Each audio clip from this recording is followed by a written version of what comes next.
I posted a reel yesterday on Instagram, sharing the questions I ask myself when walking around Palermo.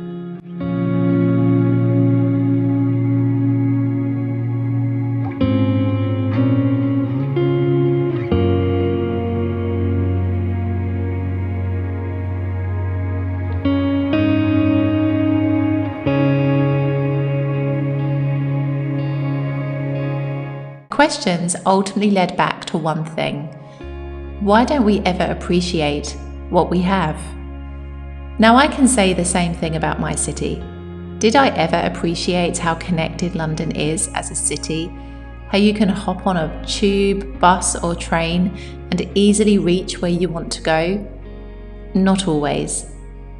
Yes, ticket prices might resemble the equivalent of a month's rent, and delays are almost inevitable. But boy, oh boy, South Italy has absolutely nothing on London when it comes to the public transport network. The reaction of my Sicilian boyfriend says it all. What then about the condition of the roads?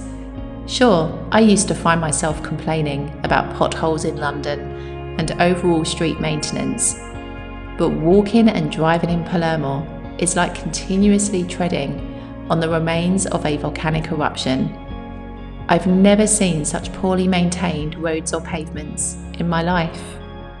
It's no better as a pedestrian. Crossing the road is one of the biggest challenges you'll face, if you can even make it that far.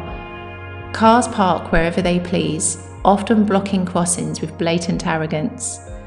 Lack of police controls only adds to the unspoken permission to continue to do the same. If you can just about squeeze yourself through to the crossing itself, then my friends, that is when you enter a scene that resembles something from Rocky. You better be ready to square up to the drivers who have absolutely zero intention of hitting their brake for you. I've even had people drive around me whilst on the crossing itself. It's actually incredible. I never appreciated how in London we follow the highway code. People indicate when they want to move their cars, and best of all, they stop. Crossings are rarely obscured, and if they are, there'll be a ticket inspector ready to pounce. In London, drivers stop before your foot even leaves the pavement. I could go on and on, but essentially we all complain about where we live at some point in our lives. But how much of our area do we actually appreciate? People here in Palermo complain about the condition of their city, about the poor public transport network, and about the lack of money that is invested into general maintenance.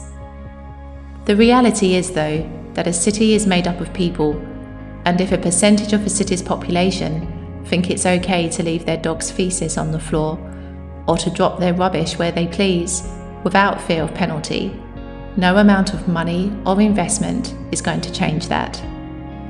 Change begins with the people. Change begins with personal responsibility. Change ultimately begins with appreciation. Palermo is an incredible city on so many levels, from its food to the weather, the people, the culture, the history, and not forgetting the absolutely stunning sea. Why then spoil what we have around us and then choose to blame outside factors for this? Yes, there is a north-south divide in Italy, it's true. Yes, the north is far richer than the south, it's true. But even without as much money, does it mean that you have to lose your dignity and self-respect to continuously drive this point home? To continue to reinforce the age-old victim mentality that the South seems to have adopted and maintained? To continue to sabotage the beauty that you have around you? The South should be proud. For me, it's one of the best parts of Italy to be. It's vibrant, full of heart and soul, and boasts some of the most spectacular bucket list holiday destinations in all of Italy. I wonder then how things might change if more people woke up to that.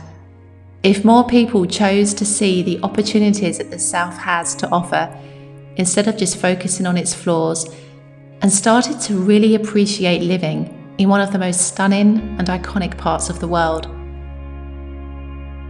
London is in my blood, and even though I no longer call it my everyday home, I can appreciate just what a diverse and forward-thinking city it is. Palermo is now my everyday home, and I can appreciate how it pushes me to better myself every single day. How blessed I feel to live in a country with palm trees and azure seas, with food that makes my mouth water, and with people who make my heart full, and how every single morning I get to wake up to the sound of seagulls in the sky.